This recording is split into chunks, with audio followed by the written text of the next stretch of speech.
दोस्तों आज हम लोग बिहार बोर्ड से जो भी स्टूडेंट क्लास 10th का एग्ज़ाम देने वाले हैं 2024 में उनके लिए वीवीआई सब्जेक्टिव क्वेश्चन लाए हैं, जो कि आपके सोशल साइंस का वीवीआई सब्जेक्टिव क्वेश्चन है, जो कि आपके सीधे बोर्ड परीक्षा में छपने वाला है। यही सारा क्वेश्चन, इसमें से 3 से 4 क्वेश्चन आपके बोर्ड परीक्षा में ज़रूर आएगा, क्योंकि ये बहुत ज़्यादा वीवीआई क्वेश्चन है जो बिहार बोर्ड लगातार पूछता आ रहा है। उसी के पैटर्न को देखकर एक क्वेश्चन बनाया गया है। तो देखिए, सबसे पहला क्वेश्चन है कि खूनी रविवार क्या है।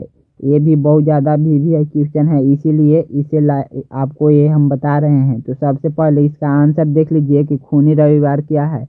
यहाँ पर दिया है कि 1905 ईस्वी में रूस जापान से युद्ध हार गया, तो रूस की जनता ने अपमान समझकर रोटी दो के नारे लगाते हुए प्रदर्शन करते हुए सेंट पीटर्सबर्ग स्थित महल की ओर जा रहे थे, तो जार की सेना ने उन निहत्थे लोगों पर गोलियां बरसाने लगी, जिससे हजारों लोग मारे गए। इसे ही खूनी रविवार या लाल रविवार कहा जाता है।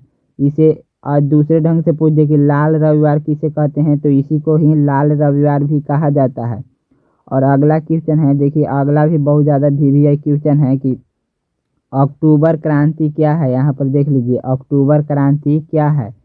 तो इसका आंसर यहाँ पर दिया हुआ है कि 7 नवंबर 1970 ईस्वी को बोल्शेविक ने पेट्रोग्राफ के रेलवे स्टेशन, बैंक, डाकघर, कचहरी एवं अन्य सरकारी भवनों पर अधिकार कर लिया। इसे ही बोल्शेविक क्रांति या अक्टूबर क्रांति कहा जाता है।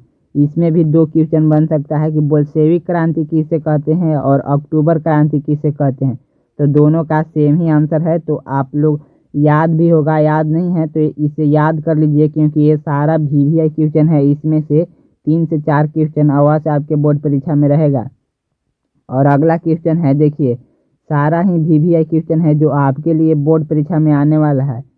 और अगला क्वेश्चन है कि देखिए यहाँ पर बिहार के पिछड़ेपन के कारण को बताएं। तो यहाँ पर दिया हुआ है, यहाँ पर आंसर में दिया हुआ है बिहार के पिछड़ेपन के कारण निम्नलिखित है। पहला, तेजी से बढ़ती हुई जनसंख्या। और दूसरा में दिया हुआ है कृषि पर निर्भरता। तीसरा में बाढ़ एवं सुखाड़ से होने वाली क्षति। और चौथा दिया हुआ है औद्योगिक पिछड़ेपन, यानी यहाँ पर उद्योग नहीं है, उद्योग नहीं है। और पांचवा यहाँ पर दिया हुआ है गरीबी। यदि इसमें 2 नंबर में पूछे तो आप 2 से 3 ही लिखिएगा। अगर 4 या 5 नंबर में पूछेगा तो आप इसको पूरा पाँचों आंसर लिखिएगा, क्योंकि आपको 2 नंबर पूछेगा तो थोड़ा सा भी लिखिएगा तो 2 नंबर दे देगा। और इतना हम लिख दिए हैं कि यदि दीर्घ में भी पूछे तो आप इसे दीर्घ में भी जवाब दे सकते हैं। तो आपको जैसा क्वेश्चन पूछेगा उसके हिसाब से लिख दीजिएगा। और अगला क्वेश्चन है, और वीडियो पसंद आए तो लाइक कीजिएगा, और वीडियो नहीं पसंद आए तो डिसलाइक कर सकते हैं, और चैनल पर नए हैं तो सब्सक्राइब कर सकते हैं। और अगला क्वेश्चन देखिए, क्वेश्चन दिया हुआ है, यहाँ पर देखिए यहाँ दिया हुआ है कि औद्योगिकरण ने मजदूरों की आजीविका को किस तरह प्रभावित किया। इसका आंसर यहाँ पर दिया हुआ है, औद्योगिकरण ने घरेलू उद्योग के मालिक अब मजदूर बन गए। औद्योगिकरण ने उन्हें बेरोजगार बना दिया। मजदूरों की आजीविका के साधन समाप्त हो गए। दैनिक उपभोक्ता की वस्तु खरीदने में वो असमर्थ रह गए। यही इतना आंसर लिख दीजिएगा, आपका आंसर हो जाएगा कि औद्योगिकरण से मजदूरों के जीवन पर कैसा प्रभाव पड़ा। तो अगला क्वेश्चन दिया हुआ है, सारा वीवीआई क्वेश्चन है। अगला क्वेश्चन में है कि न्यूनतम मजदूरी, यहाँ पर दिया हुआ है कि देखिए न्यूनतम मजदूरी कानून कब पारित हुआ, इसका क्या उद्देश्य था। तो यहाँ पर आंसर देख लीजिए, न्यूनतम मजदूरी कानून 1948 ईस्वी में पारित हुआ।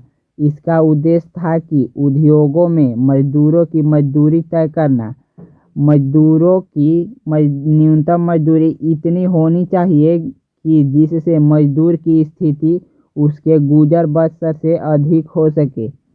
इसका मतलब है कि न्यूनतम मजदूरी कानून क्या है, इसमें है कि मजदूरों की मजदूरी इतनी होनी चाहिए जिससे कि वो अपना जीवन पालन पोषण कर सके। और अगला क्वेश्चन है, देखिए अगला क्वेश्चन है कि शहरों के उद्भव में मध्यम वर्ग की क्या भूमिका रही है। इसका आंसर देख लीजिए, आंसर में है कि शहरों के उद्भव में मध्यम वर्ग की भूमिका महत्वपूर्ण रहा। यह शिक्षित एवं बुद्धिजीवी वर्ग था। इस वर्ग में वैज्ञानिक, शिक्षक, इंजीनियर, वकील आते थे। इस वर्ग ने कल कारखानों का प्रबंधन किया। इसे ही देखिए मध्यम वर्ग के कारण ही शहरों का उद्भव हुआ है। ये आपको बताना है। तो देखिए बहुत ही सरल भाषा में लिखा हुआ है कि मध्यम वर्ग के कारण ये सारा विकसित हुआ है शहर। और अगला क्वेश्चन है, देखिए अगला क्वेश्चन दिया हुआ है कि औद्योगिक क्रांति किसे कहते हैं। औद्योगिक क्रांति, इसका आंसर देख लीजिए। जहां उत्पादन मानव श्रम अथवा हाथों से न होकर मशीनों से भारी पैमाने पर होता है, उसे ही औद्योगिक क्रांति कहते हैं। इसका कहने का मतलब कि वैसा काम जहां व्यक्ति नहीं करके मशीनों के द्वारा किया जाता है, उसे ही औद्योगिक क्रांति कहा जाता है। और अगला क्वेश्चन दिया हुआ है कि आर्थिक मंदी क्या है। यहाँ पर देख लीजिए कि आर्थिक मंदी क्या है। इसका आंसर यहाँ पर दिया हुआ है कि अर्थतंत्र में आने वाली वैसी स्थिति जब उनके तीनों आधार कृषि, उद्योग एवं व्यापार तीनों अवरुद्ध हो जाता है तथा बैंक दिवालिया निकल जाता है, उसे ही आर्थिक संकट कहते हैं या आर्थिक मंदी कहते हैं। आर्थिक संकट या आर्थिक मंदी दोनों एक ही हैं, तो इसका जवाब ऐसे आप लिख सकते हैं। और अगला क्वेश्चन है, देखिए आगे दिया हुआ है कि रेशम मार्ग क्या है। यह भी वीवीआई क्वेश्चन है कि रेशम मार्ग क्या है।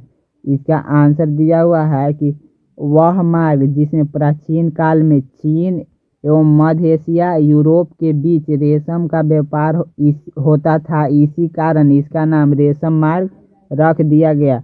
मतलब यह है न कि वह मार्ग जिससे प्राचीन पहले चीन और मध्य एशिया का व्यापार इसी मार्ग से होता था, रेशम का मार्ग व्यापार, इसीलिए इसका नाम रेशम मार्ग रख दिया गया। और अगला क्वेश्चन है, अगला क्वेश्चन देख लीजिए कि पांडुलिपि क्या है। देखिए पांडुलिपि यहाँ पर दिया हुआ है कि पांडुलिपि क्या है, इसका आंसर देना है। तो इसका आंसर में देखिए लिखा हुआ है कि हस्तलिखित पुस्तक को पांडुलिपि कहते हैं। ये तो आपका आंसर तो इतना में ही हो गया, बट इतना लिखिएगा तो आपको उतना नंबर नहीं देगा। 2 नंबर का रहता है तो इतना लिखिएगा तो नंबर नहीं मिलेगा। तो देखिए इसमें और आगे हम क्या लिखे हैं कि हस्तलिखित पुस्तक को पांडुलिपि कहते हैं। छापाखाना के विकास से पहले हस्तलिखित पांडुलिपि को तैयार करने की पुरानी व्यवस्था थी, जिसे पांडुलिपि कही जाती है। इतना आप लिख दीजिएगा तो आपको 2 नंबर आराम से मिल जाएगा। और अगला क्वेश्चन है, देखिए सारा वीवीआई क्वेश्चन है, इसीलिए आप वीडियो को पूरा देखिएगा और वीडियो पसंद आएगा तो लाइक कीजिएगा और चैनल पर नए होंगे तो सब्सक्राइब कीजिएगा। और अगला क्वेश्चन है कि देखिए हरित क्रांति क्या है। इसका आंसर देख लीजिए कि हमारे देश में बढ़ती हुई जनसंख्या को भोजन उपलब्ध कराने के लिए भारतीय किसान असफल रहे, तो देश में उन्नत किस्म के बीज एवं उर्वरक का प्रयोग करके फसलों के उत्पादन में बढ़ावा हुआ, तो उसे ही हरित क्रांति कहते हैं। इतना लिख दीजिएगा, आपका आंसर हो जाएगा। और अगला क्वेश्चन है, देखिए अगला क्वेश्चन दिया हुआ है कि यहाँ पर देखिए क्वेश्चन है कि भारत में उपजाई जाने वाली 2 खाद्य एवं नगदी फसल एवं रेशेदार फसल का नाम लिखे। तो आंसर दिया, पहले आप ऐसे लिख सकते हैं। यहाँ पर खाद्य फसल में दिया हुआ है 2 खाद्य फसल का नाम, धान, गेहूं, और 2 नगदी फसल का नाम गन्ना, कपास, रबड़, ये सब है। और रेशेदार फसल कपास, जूट, ये इतना लिख दीजिएगा, आपका आंसर हो जाएगा। और अगला है, देखिए आगे दिया हुआ है कि यहाँ पर समावेशी विकास किसे कहते हैं। तो यहाँ आंसर देख लीजिए, आर्थिक विकास के जिस पद्धति या प्रक्रिया में समाज के सभी वर्गों का जीवन स्तर ऊंच हो जाए तथा इस विकास में समाज के सभी वर्ग छूट न जाए, सभी वर्ग छूट न जाए, इसे ही समावेशिक विकास कहते हैं। और अगला क्वेश्चन देखिए, अगला क्वेश्चन दिया हुआ है यहाँ पर, अगला क्वेश्चन है कि आर्थिक नियोजन क्या है। दिया हुआ है कि आर्थिक नियोजन क्या है। इसका आंसर देख लीजिए, आर्थिक नियोजन क्या है। राष्ट्र के प्राथमिकताओं के अनुसार देश के संसाधनों का भिन्न भिन्न विकासात्मक कार्य में प्रयोग करना ही आर्थिक नियोजन कहलाता है। ये सारा छोटा छोटा आंसर है, आपको एक बार में याद हो जाएगा, बहुत ही और वीवीआई क्वेश्चन है। अगला क्वेश्चन है कि देखिए यहाँ पर राष्ट्रीय आय की गणना करने में होने वाली कठिनाइयाँ। तो इसका आंसर देख लीजिए, यहाँ पर लिखा हुआ है कि राष्ट्रीय आय की गणना करने में आने वाली कठिनाइयाँ निम्नलिखित है। सबसे पहले यहाँ पर आंकड़ों को एकत्र करने में कठिनाइयाँ, और दूसरा है कि दोहरी गणना की संभावना यानी दोबारा गणना करने की संभावना, और तीसरा में लिख दीजिएगा कि मूल्य को मापने में कठिनाइयाँ। 3 ठो लिख दीजिएगा, आपको 2 नंबर का है, ये पूरा हो जाएगा। और हम आपको वीवीआई जो सब्जेक्टिव क्वेश्चन हो सकता था वो कराए हैं।